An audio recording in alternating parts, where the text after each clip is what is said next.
To kwaringe county ma Migori kocha ne jaod bura ma Suna West Peter Masara wacho ni Jalup ke Dr. William Ruto telo mare nyalo bedo marach ahinya kaluwore kanyo ni koro tich mosetimo higni 10 mobede e kom ok en gima osenenore.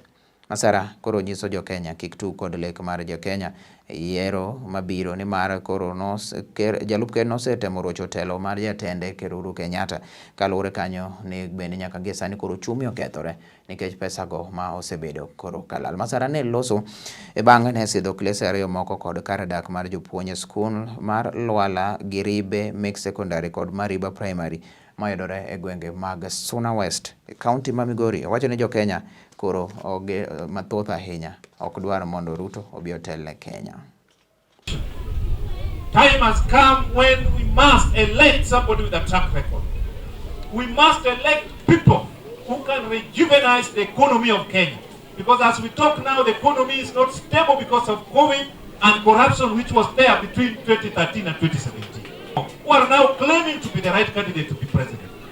Without fear or contradiction, I want to say that Deputy President William Ruto is not fit for any office in Kenya because he's a corrupt person. Yeah, all along his history from 1992, when he was involved in YK 92, when the economy of this country was destroyed by fake money called 500 shillings.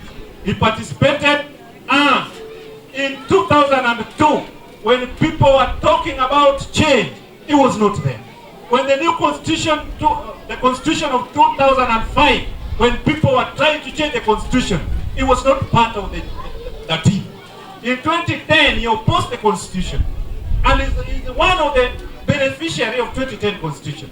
And between 2013, the president of this Republic of Kenya said very well that the economy was destroyed by its number 2.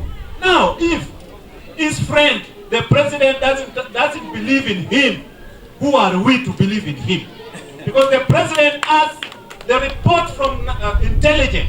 He is getting special reports from the special branch. Then he has said this man is not fit for the office.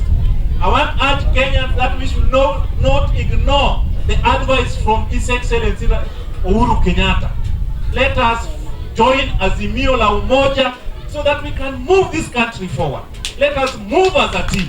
Let us live a country where the future generation will appreciate that when we were there in the leadership position, we did something that enabled them to get a country which is called Kenya. We cannot leave this country to go down the drain simply because somebody wants to be the president. We need people with agenda, and one of the people in agenda in the race is none other than Raila Amolo Odinga.